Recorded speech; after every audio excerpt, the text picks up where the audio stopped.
اور نزول ہو بھی جاتا تو کیا تھا، وہ روزہ جو تھا وہ روزہ تھا ہی نہیں جو رکھا تھا، اس میں کاروبار میں سود کرتے رہے اسی روزے کی حالت میں، وہ روزہ کہاں تھا، وہ تو فاقہ تھا۔ کم من صائم لیس لہ من صومہ الا الجوع، کتنے ہی روزے دار ایسے ہیں جنہیں اپنے روزے سے سوائے بھوک کے اور کچھ حاصل نہیں، اور آج کل کے روزوں میں تو بھوک بھی نہیں تھی۔ تو اچھی طرح سمجھ لیجئے، یہ میں حقیقت کے اعتبار سے بات کر رہا ہوں، حقیقی روزہ رکھا گیا تو کچھ نہ کچھ تقویٰ ملے گا، ظرف کے مطابق دیتے ہیں وعدہ، ظرف قدح خار دیکھ کر اپنا ظرف کتنا کچھ تقویٰ پہلے ہے اس میں کتنا اضافہ ہو گیا، اس کو لے کر اب کھڑے ہو جاؤ۔ قیام اللیل، اور قیام اللیل کا اطلاق از روئے قرآن کم سے کم تہائی شب پر ہوگا۔ تراویح کا لفظ تو نہ قرآن میں آیا ہے نہ غالباً حدیث میں آیا ہے جہاں تک میرا علم ہے۔ یہ نظام جو ہے حضرت عمر نے امت کی بہبود کے لیے، کہ جو لوگ نہیں پوری رات یا آدھی رات یا تہائی رات نہیں جاگ سکتے، دن بھر شدید مشقت کی ہے، بمشکل اپنے بچوں کے لیے روٹی کمائی ہے، کسی چلائی ہے یا کچھ اور کیا ہے، چلو ان کو بالکل محروم تو نہ رہیں، 1 گھنٹے کے اندر ہی کھڑے ہو جائیں، کچھ تو سن لیں، کچھ تو انوار جذب ہو ہی جائیں گے۔ یہ حضرت عمر کا اجتہاد ہے رضی اللہ تعالیٰ عنہ، ورنہ قرآن مجید میں قیام اللیل کسے کہتے ہیں؟ یا ایھا المزمل قم اللیل الا قلیلا نصفہ او انقص منہ قلیلا او زد علیہ ورتل القرآن ترتیلا۔ اگر تو وہ اصول درست ہے کہ القرآن یفسر بعضہ بعضا، قرآن تو ایک اس کا حصہ دوسرے حصے کی تفسیر کرتا، آدھی شب یا اس میں سے کچھ کم کر لو تو تہائی رہ گئی، یا کچھ زائد کر لو تو 2/3 ہو گئی،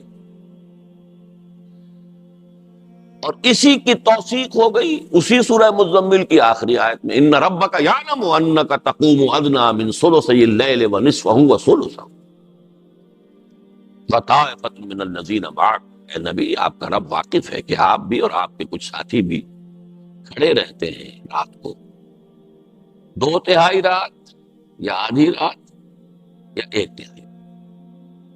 اب مضمون مؤکد ہو گیا، 2 جگہ آ گیا کہ نہیں؟ اس سے کم پر قیام اللیل کا اطلاق ہے۔ بہرحال یہ مضمون میں یہی چھوڑ رہا ہوں، اس کا تھوڑا سا تذکرہ بعد میں ہو جائے گا۔ پہلی بات، جیسا کہ میں نے عرض کیا کہ نص صریح سے قرآن کا اور رمضان کا تعلق تو واضح ہو گیا۔ اب آئیے کہ رمضان کا پاکستان کے ساتھ کیا تعلق ہے؟ کوئی تعلق ہے یا نہیں؟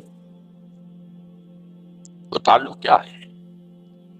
پاکستان بھی نازل ہوا ہے اسی ماہ مبارک میں اور اسی شب قدر میں، اسی لیلہ مبارکہ۔ اتفاقی تو نہیں ہے بات، اس کائنات میں کوئی شے اتفاقی ہوتی نہیں، اللہ کے اذن سے، اللہ کی پلاننگ سے، اللہ کے فیصلے سے۔ تو یہ معاملہ بھی آپ کے نہ سمجھیے، ذرا پنکھا میرا بھی ایک چلا دیجیے، یا پچھلا یا اگلا۔ تو جو بھی ہوا ہے وہ اذن رب سے، حکمت رب کے تحت، فیہا یفرق کل امر حکیم، اس کے حوالے سے سمجھیے آپ، ذرا میں نے تجزیہ کیا ہے۔ پہلے تو یہ سمجھیے کہ یہ نزول کا لفظ میں نے غلط استعمال کیا، شاید سوچ رہے ہو آپ نزول پاکستان کہاں سے نازل ہو گیا؟ تو زمین کے اندر پہلے سے تھا، وہ زمین میں کوئی نئی حدیں بن گئی ہیں، نزول کیسے ہوگی؟ قرآن مجید میں نزول کا لفظ جو ہے وہ صرف قرآن اور وحی کے لیے نہیں آیا ہے، ہلکا، اور یہ سارے پنکھے چلا کے ہیں، پچھلا چلا دیں، یہ پھر بند کر دیں۔ دیکھیے، نیند کو بھی کہا گیا ہم نے نازل کی، سورہ آل عمران کی آیت نمبر 157، جب مسلمانوں پر وہ بڑا سخت وقت آ گیا غزوہ احد میں، بہت سخت وقت، اس وقت اللہ تعالیٰ نے خاص قسم کا سکون نازل کیا نیند کی شکل میں۔ ثم انزل علیکم من بعد الغم امنۃ نعاسا، یہ اونگ یا نیند نازل کی گئی ہے، اور پھر ہمارے ساتھیوں کو تو ازبر ہوگی وہ آیت، وانزلنا الحدید، لوہا ہم نے اتارا ہے۔ اس حوالے سے سمجھیے میں لفظ استعمال کر رہا ہوں، میں نے اس کی جسٹیفیکیشن دی ہے۔ قرآن نازل ہوا، پاکستان بھی نازل ہوا۔ کب نازل ہوا؟ 12 مہینوں کا سردار مہینہ سید الاشہر رمضان، ہفتے کے دنوں میں سید الایام جمعہ، سیدۃ اللیال راتوں کی ملکہ لیلۃ القدر لیلہ مبارکہ، اور یہ تینوں چیزیں جمع کی ہیں اللہ تعالیٰ۔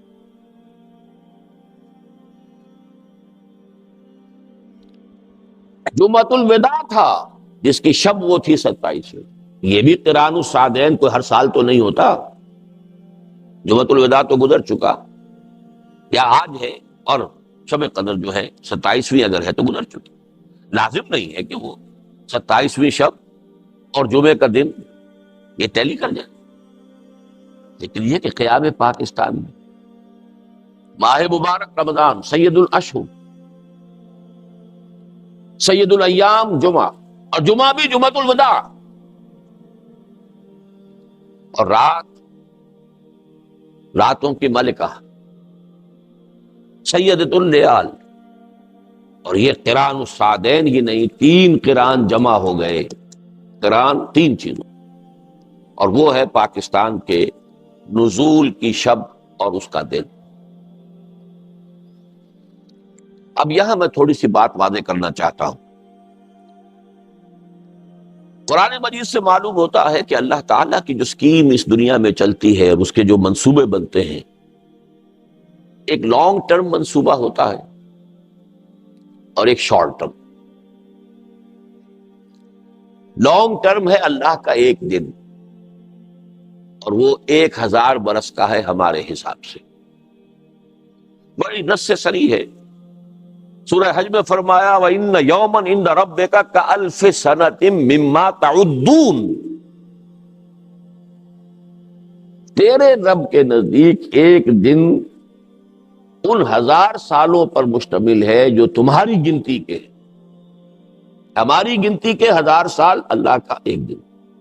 ان یومن عند ربک کالف سنۃ مما تعدون، اس 1000 سال کی ایک پلاننگ ہوتی ہے یومیہ، اللہ کا یومیہ بجٹ وہ 1000 سال، اس پر نص سورہ سجدہ کی آیت یدبر الامر من السماء الى الارض، اب نوٹ کیجئے، تنزل الملائکۃ والروح، یدبر الامر من السماء الى الارض ثم يعرج الیہ فی یوم کان مقدارہ الف سنۃ مما تعدون۔ ایک یومیہ جو اللہ کا جو بھی منصوبہ ہے وہ ہمارے حساب سے 1000 برس کا منصوبہ ہے۔ حضرت موسیٰ اور حضرت محمد صلی اللہ علیہ وسلم کے مابین 2000 سال کا فصل ہے، 2 دن عمر ہے سابقہ امت مسلمہ، اللہ کے 2 دن۔ ہماری عمر 1000 سال پورا ہوا تھا الف اول، تو سب سے بڑا فتنہ اسی بر عظیم پاک و ہند میں اٹھا تھا، ہندوستان میں اکبر اعظم کے ذریعے، کہ الف ثانی جو ہے وہ اب ایک نئے دین کے لیے ہوگا، وہ دین اکبری، دین الہی ہوگا۔ اللہ کا ایک دن تو پورا ہو گیا، لیکن اس کا مقابلہ کرنے والا جو مجدد اعظم اللہ نے جس کو کھڑا کیا، اس کا نام ہی اب مجدد الف ثانی ہے، اس لیے کہ اللہ تعالیٰ کے یہ منصوبے 1000 برس کے ہوتے ہمارے حساب سے۔ یہ تو ہو گئی ایک گریٹر پلاننگ 1000 ایئرس کی، یہ دیکھنے والوں کا کام ہے، تاریخ کے بٹوین دی لائنز پڑھے، قرآن کی حکمت اور احادیث نبویہ کی روشنی سے بصیرت حاصل کرتے ہوئے پھر تاریخ کا تجزیہ کرے، لیکن تھوڑا سا ایمان اور یقین ہو قرآن پر اور احادیث پر، تب ہوگا، ورنہ ان چیزوں کو یوں ہی کوئی بات نہیں، کوئی اہم بات نہیں ہے، کوئی اس سے کوئی فقہی حکم تو نہیں نکل رہا، ٹھیک ہے، کیپ دیم اسائڈ، بڑی آسانی سے ہو سکتا۔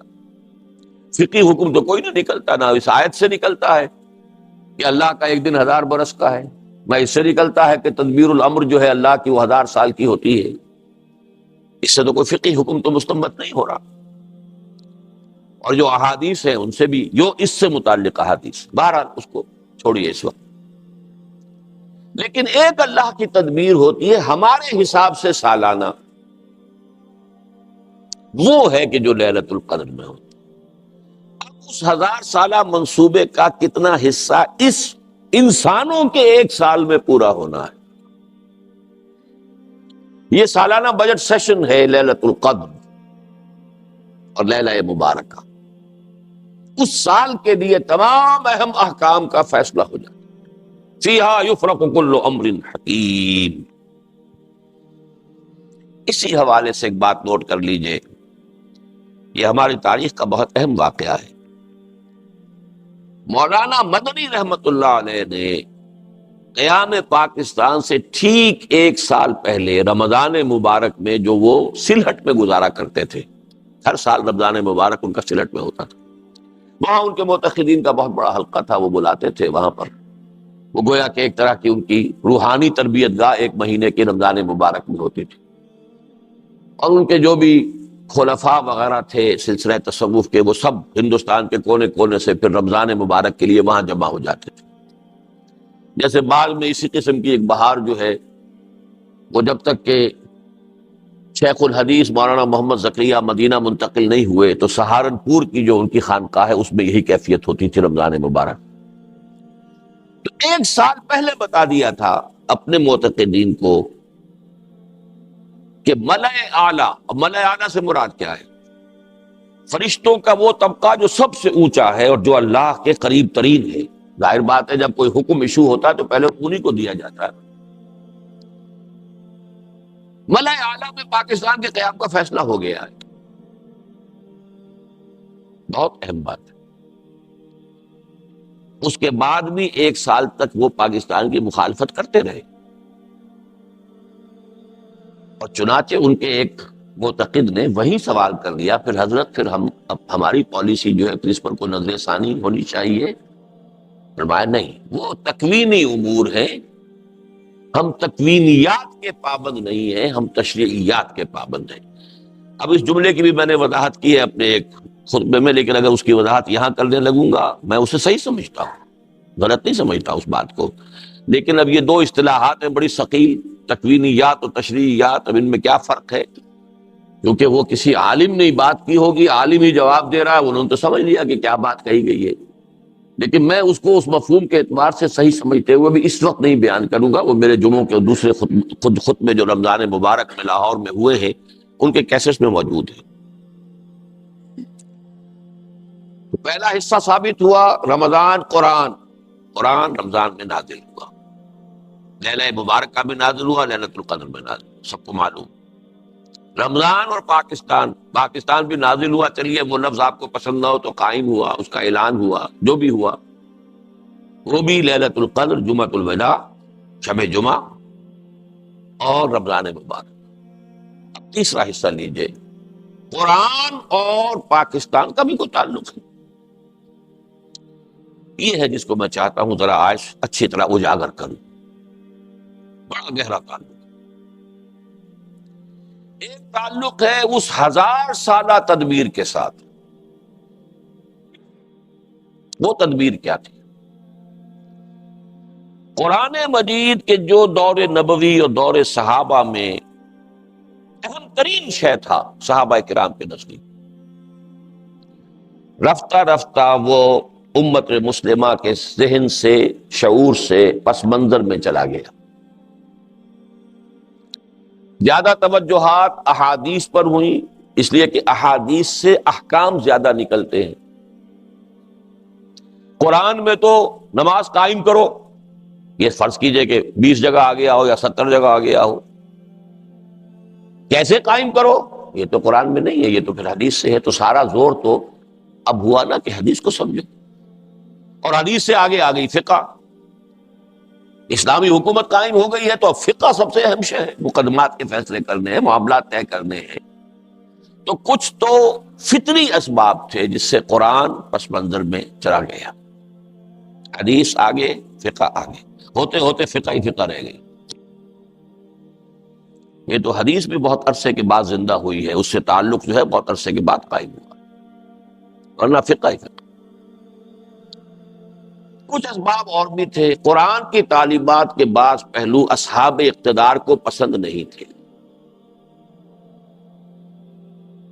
باقاعدہ بھی کوشش ہوئی کہ اس کو پیچھے ہی رکھا جائے، بس پڑھ لیا کرو، ثواب حاصل کر لیا کرو، پڑھ کر سمجھنے لگو گے تو ہماری شامت آ جائے گی۔ جیسے حضرت ابو ہریرہ نے کہا تھا رضی اللہ تعالی عنہ، اور ابھی تو یہ دور جو ہے صحابہ کا دور چل رہا ہے، ابو ہریرہ صحابی ہیں لیکن حکومت تو بنو امیہ کی ہے نا، اب وہ خلافت راشدہ تو ختم ہو گئی نا، اس حکومت میں تو حادثہ فاجعہ کربلا کا بھی ہو چکا ہے، واقعہ حرہ ہو چکا ہے، مدینے کی جان اور عصمتیں حلال کر دی گئی 3 دن کے لیے، جس طرح چاہو لوٹو۔ لوٹنے والے بھی مسلمان تھے، کلمہ گو تھے۔ مدینے کے اندر بغاوت کے جراثیم ہیں، کچل دو۔ جو کچھ ایسٹ پاکستان میں مسلمان فوج نے کیا تھا، جو کچھ کشمیر میں ہندو فوج کر رہی ہے، وہ اس وقت مسلمانوں نے، نام نہاد مسلمانوں نے مدینے کے رہنے والوں کے ساتھ۔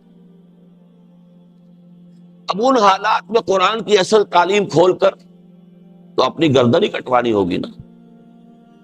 لہذا بخاری کی روایت ہے حضرت ابو ہریرہ کی کہ مجھے میرے حبیب سے، محمد الرسول اللہ سے، علم کے 2 برتن ملے ہیں۔ ایک برتن میں سے تو میں خوب بانٹ رہا ہوں، تقسیم کر رہا ہوں، طہارت کے مسائل، وضو کے مسائل، نماز کے مسائل، روزے کے مسائل، حج کے مسائل، عمرے کے مسائل۔ اس سے کسی حکومت کو اندیشہ نہیں، خطرہ نہیں، خوب بیان کرو۔ لیکن ایک دوسرا برتن جو ہے اس کا منہ بھی کھول دوں تو یہ گردن اڑا دی جائے گی۔ انہوں نے الفاظ بھی نہیں کہے، بس اشارہ کیا تو یہ ہو جائے گا۔ کیوں؟ حکمران کیسے ہونے چاہیے، مسلمانوں کے قائدین کیسے ہونے چاہیے، ان کی صفات کیا ہونے چاہیے، بیت المال کی کیا حرمت ہے، کیا اسے ذاتی عیاشیوں پہ صرف کیا جا سکتا ہے؟ یہ باتیں اگر ہم نے بیان کرنی شروع کر دی، ذرا بیان کیجئے تو سعودی عرب میں بیان کریں گے تو گردن اڑ جائے گی۔ وہ تو آج بھی ہمارے سامنے نگاہ موجود ہے، نگاہوں کے سامنے۔ تو قرآن کچھ تو خود بخود پیچھے اور کچھ پیچھے کر دیا گیا۔ اب وقت کا مجھے احساس ہے، ورنہ میں واقعہ آپ کو سناتا۔ یہاں تک ہوا ہے شاہ جہان کے دربار میں عیسائیوں کا اور مسلمان علماء، درباری علماء کا مناظرہ ہوا، پادریوں کا۔ اب ظاہر بات ہے کہ جو درباری عالم ہے وہ کوئی عام آدمی تو نہیں ہے، وہ تو رفتہ رفتہ ترقی کر کے بہت بڑی مشکل سے کوئی دربار میں پہنچتا تھا، کوئی خیرہ غیرہ رتھو خیرہ کوئی ابھی جس نے پاس کیا سند لیے وہ تو نہیں پہنچ جائے۔ ان چوٹی کے علماء کا حال یہ تھا ہندوستان میں کہ ایک پادری نے ایک آیت قرآن کی پڑھی اور اس سے کوئی دلیل جو ہے قائم کرنی چاہیے اپنے حق میں۔ تمام علماء نے کہا یہ قرآن میں نہیں ہے آیت، یہ نہیں ہے، تو جھوٹ بول رہے ہیں۔ انہوں نے کہا منگاؤ قرآن، قرآن کھول کر دکھایا، دیکھو یہ آیت ہے۔ یہ واقعات ہیں، بڑے تلخ واقعات۔ بہرحال یہ سمجھ لیجئے کہ قرآن حکیم سے امت کا جو بعد ہو گیا تقریباً 1000 سال میں، کہ یہاں تک نوبت پہنچ گئی، نوبت بہیں جا رسید۔ قرآن تو کام میں آتا ہے، فرنٹیئر میل کی سپیڈ سے قرآن پڑھو، اجی وہاں تو 20 منٹ میں تراویح ہو جاتی ہے، وہاں چلو بھاگ کر۔ یہ قرآن کے ساتھ حشر ہے جو ہم کر رہے ہیں۔ تو اس حوالے سے لیکن اب وہ دوسرے 1000 سال میں اس امت مسلمہ کا قرآن سے تجدید، تعلق کی تجدید کا عمل شروع ہوا ہے ہندوستان۔ شاہ ولی اللہ دہلوی، میری پوری کتاب اس موضوع پر موجود ہے، دعوت رجوع الی القرآن، رجوع الی القرآن، قرآن کی طرف رجوع کرنے کا عمل کب شروع ہوا، کیسے شروع ہوا، کیسے قرآن پس منظر میں گیا، وہ سارا فنومینا میں نے دعوت رجوع الی القرآن کا منظر اور پس منظر، دلائل اور حقائق اور شواہد کے ساتھ اس کتاب میں بیان کیا۔ اس کا عمل شروع ہوا کب؟ شاہ ولی اللہ سے، ہندوستان میں۔ اس وقت تک قرآن مجید کا اردو میں تو کیا ترجمہ ہونا تھا، فارسی میں بھی نہیں تھا، فارسی کورٹ لینگویج تھی۔ شاہ ولی اللہ پہلا شخص ہے جس نے فارسی میں ترجمہ کیا، اور علماء ان کے خلاف اتنی زبردست شورش کر کے کھڑے ہو گئے، گویا کہ کفر کیا انہوں نے، ترجمہ کرتا ہے قرآن کا۔ سرحد سے پٹھان منگوا لیے گئے تھے قتل کرنے کے لیے، مسجد فتح پوری کے باہر کھڑے ہوئے تھے کہ جب نکلے گا یہ ولی اللہ اسے قتل کر دیں گے۔ لیکن ہوا یہ ہے کہ جب وہ نکلے ہیں تو کچھ ایسی ہیبت ان پر طاری ہوئی ہے، ہیبت حق اسطعین اللہ کی طرف سے، وہ ٹھٹر کے رہ گئے، کسی نے حملہ نہیں کیا، بچ گئے۔ یہ حالت، فارسی میں ترجمہ کیا، ان کے 2 بیٹوں نے اردو میں ترجمہ کیا، ان کے ایک بیٹے نے پہلی اردو میں تفسیر لکھی، شاہ عبد العزیز دہلوی سب سے بڑے بیٹے تفسیر لکھ رہے، تفسیر عزیز ہی۔ شاہ عبد القادر نے اردو میں ترجمہ کیا، با محاورہ اردو۔ شاہ رفیع الدین نے اردو میں ترجمہ کیا، لفظی اردو۔ یہ عمل یہاں سے شروع ہوا بہت زوردار انداز میں۔ اس کے بعد آگے ذرا اس بات کو پھر میں آگے چلا، میں تفصیل میں نہیں جا سکتا ان چیزوں کی بھی۔ آغاز میں نے بتا دیا، شاہ ولی اللہ اور خان وادہ ولی اللہ ہی ان کا خاندان، اس سے ہندوستان میں قرآن کی طرف رجوع، اس کی ایک تحریک شروع ہوئی۔ وہ ہے 18ویں صدی کے آدمی، 1702 کی پیدائش ہے اور 1762 یا 63 کا انتقال ہے۔ جو جنگ تھی تیسری، پانی پت کی تیسری جنگ، اس کے بعد انتقال ہوا ہے۔ اور وہ جنگ ہوئی بھی تھی کہ انہوں نے بلایا تھا احمد شاہ ابدالی کو کہ مرہٹہ طوفان جو اس وقت ہندوستان میں ہے، ہندوستان میں کوئی مسلمان ایسا نہیں ہے طاقتور، کوئی راجا یا نواب یا کوئی اور عسکری قوت ایسی نہیں ہے کہ جو اب ان مرہٹوں کا مقابلہ کر سکے، تمہیں آنا چاہیے۔ تب وہ آیا تھا، پانی پت کی تیسری جنگ۔ لیکن جو دعوت رجوع القرآن کا سلسلہ شروع ہوا ہے، اس میں پھر 19ویں صدی میں کیا کام ہوا، اب میں اس تفصیل میں نہیں جا سکتا، جسے شوق ہے میری کتاب پڑھے۔ 20ویں صدی میں یہ کام 2 زبردست آدمیوں نے شروع کیا ہندوستان میں، جن میں سے سب سے اہم اقبال۔ میری کتاب ہے علامہ اقبال اور ہم، اس میں نے 4 چیزیں واضح کی۔ رومی ثانی اقبال ہے، مولانا رومی کی مثنوی کے بارے میں یہ کہا، کسی نے کہا، بہت اونچے شاعر نے کہا،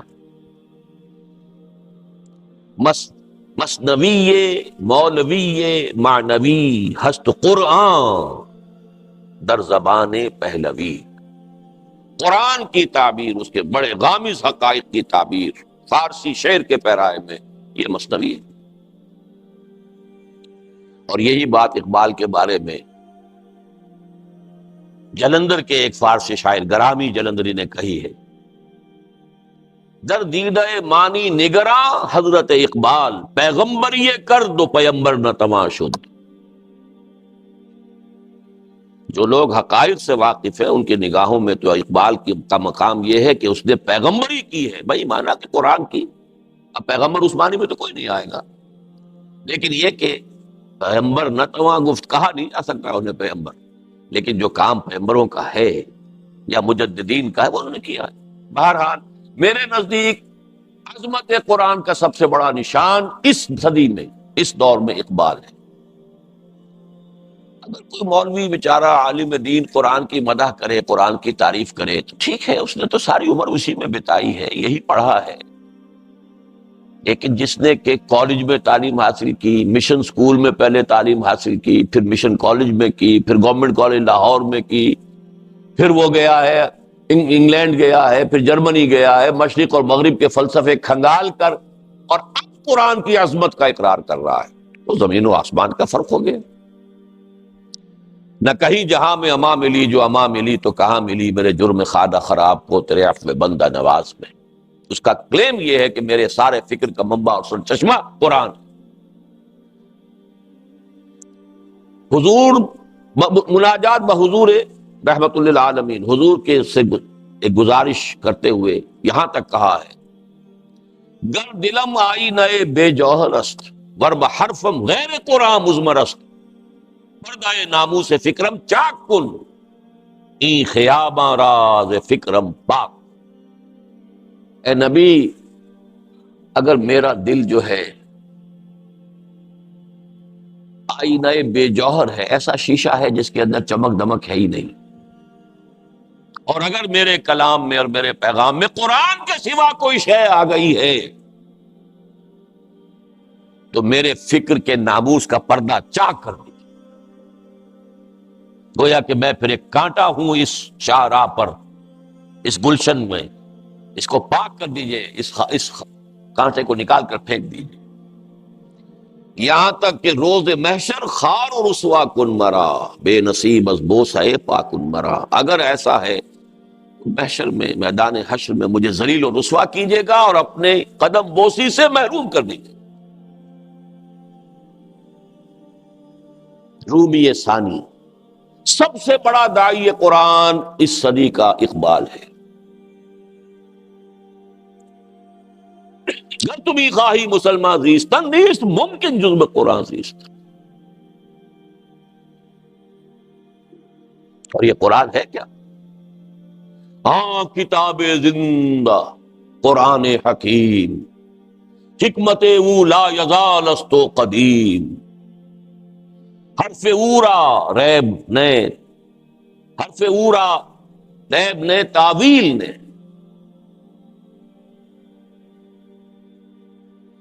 آیت شرمندہ تعویل نے،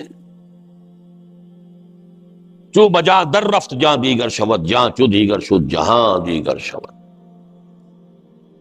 مجھے تو کہیں نہیں ملا، 65واں عمر مکمل، سال مکمل ہو رہا میری عمر کا، مجھے کہیں اور عظمت قرآن کا یہ بیان نہیں ملا، کہیں نہیں ملا۔ اگرچہ داعی قرآن کی حیثیت سے اس صدی کے آغاز میں ابوالکلام آزاد کا نام بھی لیتا ہوں، اس میں کوئی شک نہیں۔ انہوں نے نثر کی کیفیت میں قرآن کی عظمت کا بھی بیان کیا ہے، لیکن اقبال کے آس پاس پہ نہیں پہنچا۔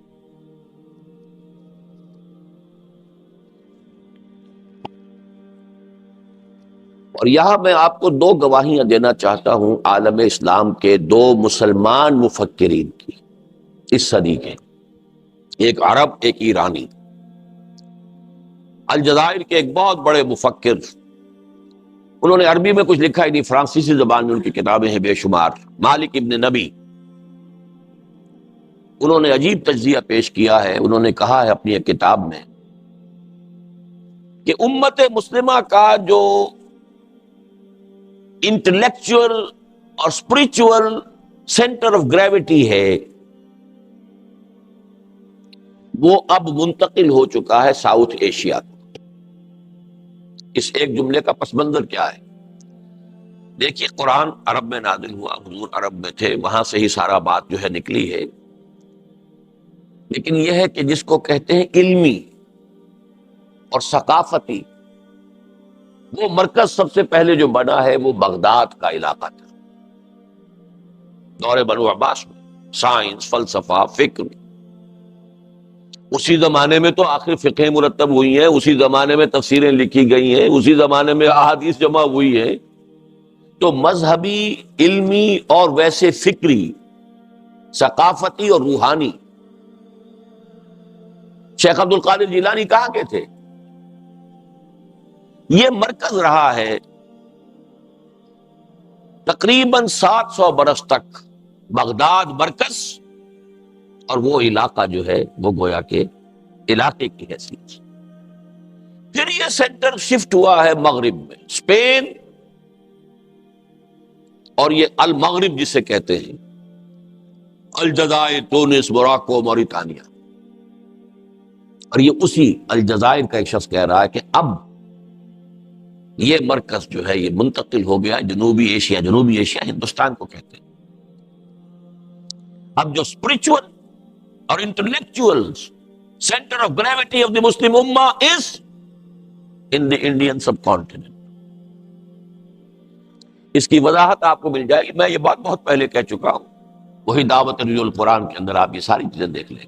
ہمارے انٹلیکچوئل اور فلسافیکل اور اسپرچول فاؤنٹین ہیڈ کی حیثیت تو صرف قرآن ہی کو حاصل ہے، نکلتا تو وہیں سے جو کچھ نکلتا۔ دوسری بات ڈاکٹر علی شریعتی کی ہے، ایران کے انقلاب میں فکر نام کی کوئی شے اگر تھی وہ صرف علی شریعتی کی تھی. وہ تو بہت ینگ ایج میں اس کو بادشاہ نے شہید کروا دیا تھا. اس کے بہت عرصے کے بعد پھر یہ علماء کی ایک جو ہوئی ہے اپرائزنگ ہوئی ہے، اس سے انقلاب آیا ہے. اور اس کے پیچھے کوئی فکر نہیں تھا. فکر اگر تھا کسی درجے میں تو علی شریعتی کا تھا، ورنہ خود آیت اللہ خمینی کو مفکر نہیں تھے. ان کی تصنیفات ایسی ہیں جیسے مولویوں کی تصنیفات ہوتی ہیں، اور کٹر جیسا شیعہ مولوی لکھے گا کوئی چیزیں انہوں نے اس میں لکھی ہوئی ہیں. انقلابی کوئی فکر نہیں. یہ تو علماء کی ایک اپرائزنگ تھی، جیسے اب طالبان کی ہے افغانستان میں. کٹر حنفی قدامت پسند علماء ہیں. اس کا بھی تذکرہ بعد میں آئے گا. لیکن انٹلیکچوئل اور روحانی، دیکھیے ایک عجیب بات ذہن میں آئی ہے. آپ سارا تصوف، وہ جو مروجہ تصوف ہے، اس مروجہ تصوف میں کیا صحیح ہے کیا غلط ہے، یہ میری ایک تقریر تھی جو اب شائع ہونی شروع ہو گئی ہے. پہلی قسط میثاق میں آ گئی ہے تازہ، اور اس کا بھی شان ورود یہ ہے کہ میں نے ایک تقریر کی تھی 2 کیسٹس پر مشتمل، جس میں میں نے مروجہ تصوف پر جو حصے اس کے غلط ہیں اس کی تنقید کی تھی، جو صحیح ہیں ان کی تائید کی تھی. ایک حلقہ ہے وہ تنظیم الاخوان، مولانا محمد اکرم اعوان صاحب ان کے مرشد ہیں، اور بہت سے ان کے جو ہیں وہ مرید ہیں. تو الریاض سعودی عرب کا جو کیپٹل ہے، وہاں جو الاخوان کے لوگ تھے انہوں نے میرے اس کیسٹ میں سے تنقیدی حصے نکال دیے، تعریفی حصے جمع کر کے میرے نام سے میرا کیسٹ چلا دیا. آج کی روحانیت یہ ہے جو خیانت بھی کرتی ہے، چوری بھی کرتی ہے، سرقہ بھی ہے. جب انہیں کہا گیا، انہوں نے کہا آپ چاہے اسے چوری سمجھ لیں چاہے کچھ اور سمجھ لیں، ہم تو کریں گے. اکرم اعوان صاحب کو لکھا گیا، ان کی طرف جواب نہیں آیا. اب ہم نے یہ کیا ہے مجبوراً کہ وہ پوری تقریر شائع کر رہے ہیں. جو کچھ انہوں نے بھی کیسٹ میں رہنے دیا ہے وہ بھی، اور جو تھا وہ بھی، اور جو انہوں نے کاٹ دیا اس کو ذرا بولڈ کیا ہے تاکہ لوگوں کو معلوم ہو جائے کہ کیا کیا اس میں سے انہوں نے نکالا ہے. بہرحال جو بھی مروجہ تصوف ہے، اس وقت میں اس تفصیل میں نہیں جا رہا. وہ پہلی قسط اس کی شاید 3 میں مکمل ہو سکے گا بہت، کیونکہ 2 قسطوں پر مشتمل میری تقریر تھی وہ، لیکن اس کا پہلا آ گیا ہے تازہ میثاق میں. لیکن مروجہ تصوف میں ایک بات آپ کو نظر آئے گی، سارا ہندوستان میں تصوف باہر سے آیا. کہاں سے چلے آ رہے ہیں؟ شیخ علی حجویری کہاں سے چلے آ رہے ہیں، معین الدین چشتی کہاں سے آ رہے ہیں. لیکن الف ثانی میں الٹی گنگا بہی،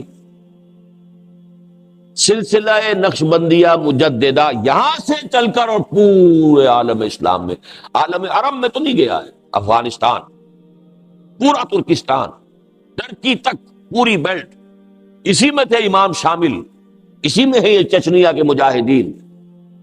اس لیے کہ یہ تصوف جو ہے یہ بہرحال جتنے بھی چیزیں مروج ہیں ان میں اقرب الی الکتاب والسنہ، اگرچہ اب وہ بھی بہت گڑبڑ ہو چکی ہے. اس کی جو ایک ریلائسنس ہو رہی ہے، امریکہ میں ایک حلقہ بنا ہے نقشبندیہ کا، وہ بہت غلط رخ پر جا رہے ہیں.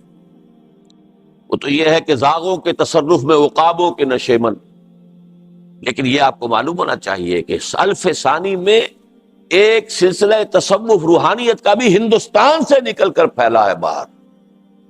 پہلے وہ آ رہا تھا باہر سے ہندوستان کی طرف. اسی طرح فکر، اقبال مفکر اعظم مصری، ہندوستان کا، پاکستان میں دفن، لاہور میں دفن. یہ جو اقبال نے قرآن مجید کی خدمت کی یا اس کی للکار مسلمانوں کی دی، اس قدر پیارے الفاظ ہیں. صاحب قرآن و بے ذوق طلب، العجب ثم العجب ثم العجب.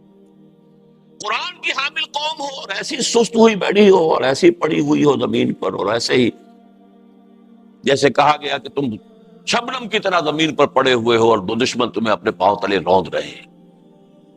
اے جو شبنم بر زمیں افتندئی، در بغل داری کتاب زندئی. وہ کتاب زندہ اب بھی موجود ہے تمہارے پاس، لیکن تم نے اسے اٹھا کر رکھ دیا ہے جزدانوں میں بند کر کے. پڑھتے ہو تو حصول ثواب اور ایصال ثواب اللہ اللہ خیر. بآیات اشترا کار جزی نیست کہ از یاسین او آسام امیری. عالم نزا کی سختیوں کو ہلکا کرنے کے لیے یاسین سنا دو بس.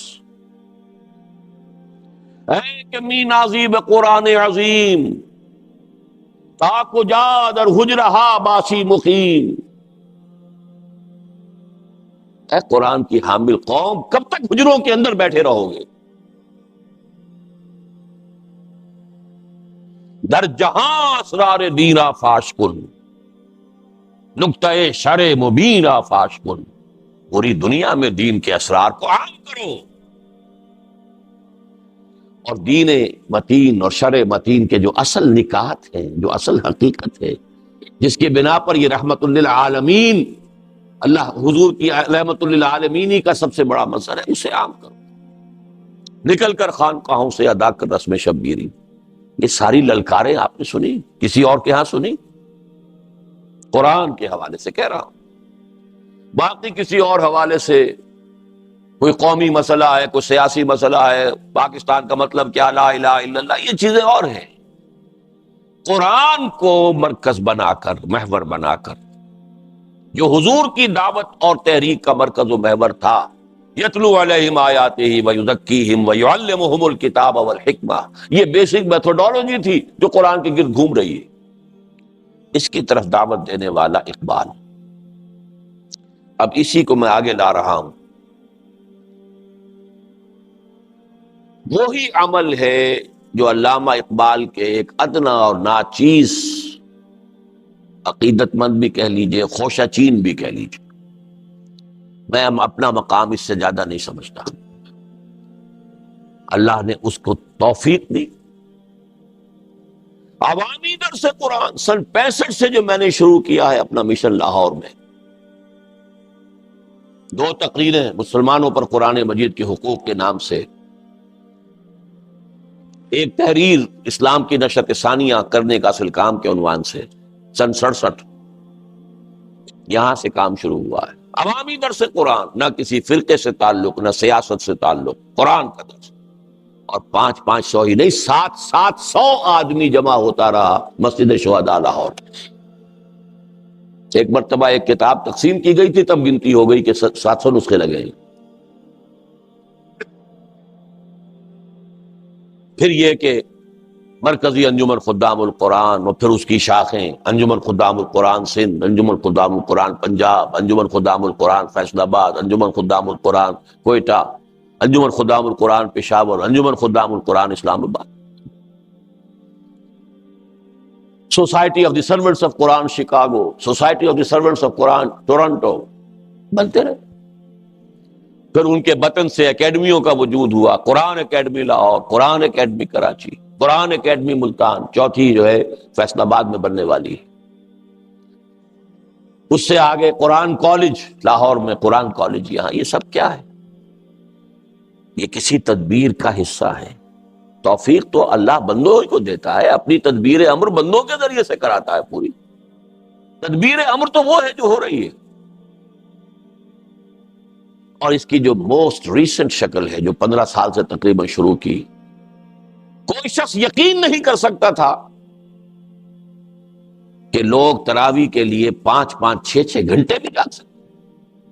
جب میں نے شروع کیا ہے تو ایک ہلا گلا ہو گیا. کچھ کم ہمت لوگوں نے اس کا مذاق اڑایا، کچھ نے کہا یہ بدعت ہے، کچھ نے کہا یہ ہے.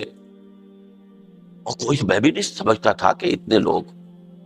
اور آج پاکستان میں کم سے کم 50 مقامات پر اس کی فہرست بھی دے دی گئی ہے نصاب میں، بالمشافہ بھی، جیسے کہ یہاں ہو رہا ہے رات کو دورہ ترجمہ قرآن. انجینئر ہے وہ، مولوی کی تعلیم حاصل کر کے تو نہیں آئے. اللہ کے فضل و کرم سے کم 50 ایسے نوجوان تیار ہو چکے. یہ بات معمولی نہیں ہے.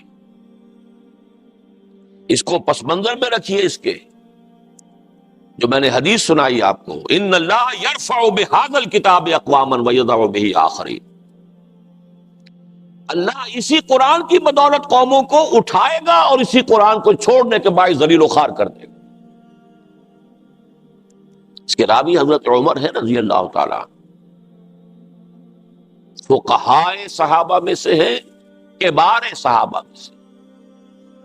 امت کی صرف ایک شخصیت سے نیچے ہیں، ابو بکر کے بعد نمبر 2.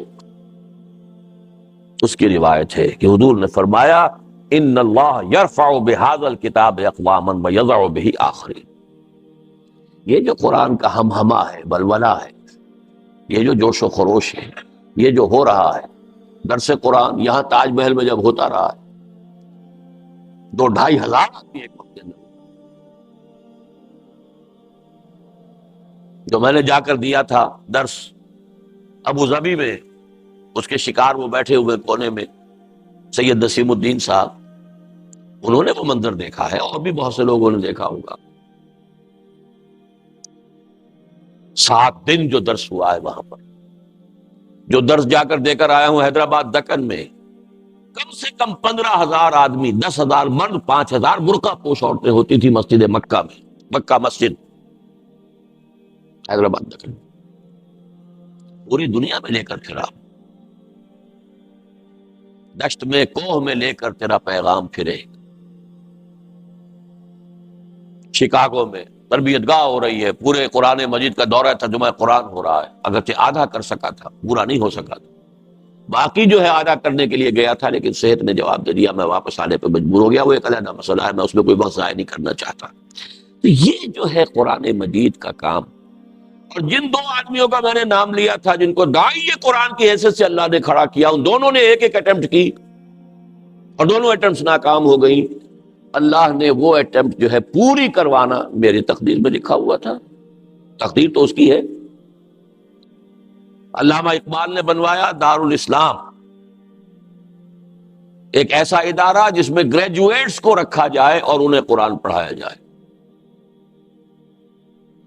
اور ان کا گمان یہ تھا، شاید غلط ہو، کہ ہندوستان میں کوئی ایسا عالم دین اس وقت موجود نہیں ہے جو ان انگریز، اور وہ انگریز اس زمانے کے انگریزی تعلیم یافتہ گریجویٹس، اس آج کا گریجویٹ نہیں جس کو اس وقت تو میٹرک یا مڈل کے برابر کا ہوتا، آج کا گریجویٹ کوئی حیثیت ہی نہیں تھی. گریجویٹس اس زمانے کے 30s کے زمانے کے گریجویٹس، ان کو جن کے دماغوں میں کیا کیا خناس بھر دیے گئے ہیں، اور ان کو قرآن پڑھانا تو آسان کام، قدم قدم پر سوال کریں گے، قدم قدم پر اعتراض کریں گے. تو کوئی ایسا شخص چاہیے جو روشن دماغ ہو، جدید اور قدیم پر نظر ہو، مغربی فکر و فلسفے پر بھی نظر ہو، عربی زبان کے گہرا علم ہو. تو ہندوستان میں کوئی نظر نہیں آیا، تو ایک درخواست بھجوائی الازہر یونیورسٹی کہ ہمیں کوئی ایسا عالم دیجیے جو گریجویٹس کو قرآن پڑھا کر انہیں مطمئن کر سکے. وہاں سے بھی معذرت آ گئی کہ ایسا کوئی آدمی ہمارے پاس بھی موجود ہے.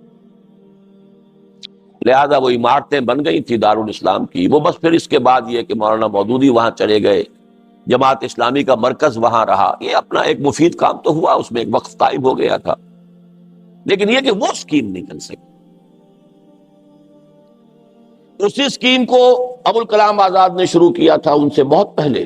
کلکتہ میں دارالارشاد، قرآن کے مبلغین اور داعی پیدا کیے جائیں جو قرآن کو پوری طرح سمجھ چکے ہوں اور پھر اس کو پہنچائیں. وہاں چونکہ مولانا آزاد وہ تحریک آزادی کے اندر کود پڑے، پھر قید و بند ہے، آج بھی قید، وہ سارا کا سارا ادارہ شروع ہوا اور لیکن ختم ہو. علامہ اقبال کا خواب تو شرمندہ تعبیر ہوا ہی نہیں. انہوں نے بنایا تھا دارالارشاد. وہ دونوں چیزیں آپ کو اس کتابچے میں، مسلمانوں پر قرآن مجید کے حقوق نامی کتابچے میں پیچھے ان کی کچھ وضاحت مل جائے گی. لیکن یہ کہ اللہ تعالیٰ نے قرآن اکیڈمی کے عنوان سے وہی ادارہ، وہی فکر، گریجویٹس کو ہم نے رکھا ہے، ایم ایز کو بلایا ہے، عربی بنیادی پڑھائی ہے، قرآن پڑھایا ہے، فیلوشپ اسکیم شروع کی تھی. اب ایک سارا کورس ہے جس میں امریکہ سے لوگ آ رہے ہیں، شامل ہوتے ہیں، پڑھتے ہیں، جاتے ہیں، مطمئن ہو کر جاتے ہیں. الحمدللہ ثم الحمدللہ. یہ سارا جو میں عرض کر رہا ہوں، ہم ہما، غلغلہ، ولولہ، یہ کوئی ایسا تو نہیں ہے. قرآن ایسی کوئی بیکار اور حقیر چیز تو نہیں ہے کہ قرآن مجید کا یہ ذوق و شوق ہو اور پھر کوئی نتیجہ نہ نکلے. البتہ یہ کہ وقت لگتا ہے، اپس اینڈ ڈاؤنز آتے ہیں. حضور کی محنت 10 برس کی تھی تو بمشکل 125 آدمی آئے تھے سن 10 نبوی میں. اس کے بعد ایک طوفان آ گیا. یہ ہوتا ہے. غزوہ احد کے وقت محسوس ہوتا تھا کہ گئے، ساری دھاک جو غزوہ بدر کی بیٹھی تھی ختم ہو گئی. لہذا چڑھ کر آ گئے 12,000 کا لشکر چاروں طرف سے، گویا کہ اب آخری جو ہے ختم کرو، اس چراغ کو بجھا دو. لیکن نتیجہ کیا نکلا؟ تو اپس اینڈ ڈاؤنس تو آتے رہتے، اس کی فکر نہ کیجیے.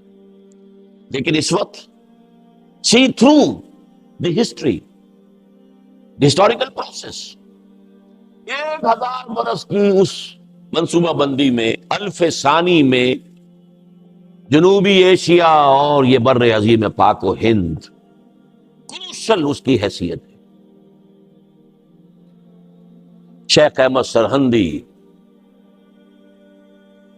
عبدالحق محدث دہلوی، شاہ ولی اللہ دہلوی، سید احمد بریلوی، علامہ اقبال، شیخ الہند، مولانا مودودی، مولانا الیاس رحمہم اللہ، ان کے برابر کی کوئی شخصیت پورے عالم اسلام میں آپ کو نظر نہیں ہے، اپنے اپنے میدان میں. اور اس کام کو اللہ کے فضل و کرم سے 32 برس ہو گئے اب مجھے کہ میں نے اس میں اپنا بیشتر اور بہتر وقت لگایا ہے. نتائج نکلیں گے. اس سے آگے بڑھ کر وہ کام جس کا خواب علامہ اقبال نے آخری عمر کے سال میں دیکھا 35-36 میں، وہ بھی ان کی زندگی میں اس کا آغاز نہیں ہو سکا. یہ حال ہی میں یہ راز فاش ہوا ہے. ڈاکٹر برہان احمد فاروقی نے، مرحوم ہیں اب، اللہ تعالیٰ ان کی مغفرت فرمائے، زندگی کے آخری ایام میں جو ایک بہت بڑا قرض ادا کر دیا ملت اسلامیہ پاکستان کا، کہ اپنی وہ کتاب لکھ دی جس میں وہ پورا راز جو اب تک سربستہ تھا مجھے معلوم نہیں، ایک عام آدمی کو کیسے معلوم ہوگا جس کا اقبال کا کوئی مطالعہ ہی نہیں. مجھے بھی معلوم نہیں تھا کہ آخری دنوں میں ایک جماعت بنانا چاہتے تھے بیعت کی بنیاد پر، خالص دینی جماعت، عمارت کی بنیاد پر، جمہوری نہیں. گویا کہ ان کا فکر یہ تھا کہ ایک ہے پولیٹیکل پروسیس، وہ چلنا چاہیے، وہ چل رہا ہے، مسلم لیگ کر رہی ہے اس کو، لیکن یہ قومی سیاسی تحریک کے ذریعے سے اسلام نہیں آ سکتا. جو بات مولانا مودودی نے کہی 100% صحیح کہی. اسلامی حکومت کیسے قائم ہوتی ہے؟ چھوٹا سا پمفلیٹ اگر مل جائے تو پڑھیے. قومی سیاسی تحریک سے قومی ریاست تو قائم ہو سکتی ہے. اگر بیج جو کا ہے تو جو ہی پیدا ہوگا، گندم کیسے ہو جائے گی؟ گندم از گندم میں رویت، جو سے جو. تو قومی سیاسی تحریک سے قومی ریاست وجود میں آ سکتی ہے، اسلامی ریاست اور خلافت وجود میں نہیں آ سکتی. اس کے لیے کسی اور طرح کی جماعت چاہیے. عمارت والی جماعت، جمہوری نہیں. بیعت والی جماعت، دستوری نہیں. اور اس میں وہ شامل ہوں جو پہلے خود عہد کریں اسلام کی پابندی. افسوس کہ جو برٹش گورنمنٹ نے ان پر کچھ لوگوں کو مامور کیا ہوا تھا، پہرے بٹھا رکھے تھے ان کے اوپر کہ کوئی موو نہ کرے یہ شخص. اقبال کے نفس سے ہے لالے کی آگ تیز، ایسے غزل سرا کو چمن سے نکال دو. چمن سے نہ نکالو تو اس کے گرد ایسے پہرے بٹھا دو. وہ کامیاب نہیں ہو سکے اسکیم. لیکن یہ ہے 35-36 کی 38 میں انتقال ہو گیا. اس اسکیم کو میں سمجھتا ہوں مولانا مودودی نے چلایا. علامہ اقبال کے انتقال کے 3 سال بعد جماعت اسلامی قائم کی 41 میں. وہ انہی اصولوں پر تھی، سوائے اس کے کہ بیعت اختیار نہیں کی. انہوں زمانے کے دباؤ سے مرعوب ہو گئے کہ یہ بیعت، لوگ ہنسیں گے یہ اس زمانے میں کہ اکبر نام لیتا ہے خدا کا. اس زمانے میں یہ بیعت کا نام نہیں، لیکن یہ کہ جماعت دستوری بنائی، لیکن اقامت دین کی جد، حکومت الہیہ کے قیام کی. شرط وہی کہ وہ آئے اس میں جو پہلے اپنی معاش کو اور معاشرت کو پاک کریں. چنانچہ بہت سے لوگوں نے انگریزی حکومت کی بڑی بڑی اونچی ملازمتیں چھوڑ دی تھی. افسوس یہ ہے کہ وہ جماعت پاکستان میں آ کر اب قومی سیاسی جماعت بن گئی. لیکن اس کو پھر دوبارہ زندہ کرنے والا بھی اقبال کا وہی عقیدت مند ادنا اور ناچیز تنظیم اسلامی بیعت کی بنیاد، ہدف اقامت دین یا اسلامی انقلاب. اور ریسنٹلی اس کے ہدف کے لیے ہم نے اقامت دین سمجھانا پڑتا ہے. اس کے معنی کیا ہے؟ دین کو کھڑا کرو، کیا معنی بھائی؟ دین کو قائم کرو، کیا معنی؟ لیکن عام آدمی کی سمجھ میں بہتر طور پہ آ جاتا ہے نظام خلافت کا قیام. تو تحریک خلافت کا عنوان اختیار کیا۔ یہ ہے در حقیقت جو قرآن کا پاکستان سے تعلق ہے۔ کہیں دنیا میں مجھے بتا دیجئے سوائے پاکستان کے کہیں تراویح کے ساتھ دورہ ترجمہ قرآن کا کوئی امکان ہے؟ کہیں پوری دنیا میں مجھے بتا دیجئے کہ کسی فرقے واریت سے آزاد اور کسی وقتی سیاست سے لا تعلق رہتے ہوئے درس قرآن کی محفل، خالص درس قرآن کی محفل، اس میں ایک وقت میں 700 آدمی اور ایک وقت میں تاج محل ہوٹل میں 2500 آدمی، کہیں ہے اس کا امکان؟ تو کیا قرآن، پھر میں وہ الفاظ کہہ رہا ہوں ڈرتے ڈرتے، کیا اتنی ہی غیر مؤثر شے ہے؟ اتنی ہی کوئی حقیر شے ہے؟ صاحب قرآن و بے ذوق طلب، العجب ثم العجب ثم العجب۔ کس قدر تلخ انداز اقبال کا ہے، پیش ماں یک عالم فرسودہ است۔ میں جب دیکھتا ہوں ایک دنیا ہے گلی سڑی، گندی، فرسودہ، پرانی، ملت اندر خاک او آسودہ است، اور جو امت مسلمہ ملت اسلامی ہے وہ اس کے خاک میں پڑی ہوئی ہے اور آسودہ ہے، خوش ہے، یعنی اس گلے سڑے پرانے عالم میں بھی وہ اور نیچے پڑی ہوئی ہے۔ السلام علیکم ورحمۃ اللہ وبرکاتہ۔ اس طرح کی مزید انبیٹیبل ویڈیوز دیکھنے کے لیے ہمارے اس چینل ایٹرنل فیتھ کو سبسکرائب کریں۔ آپ کا شکریہ۔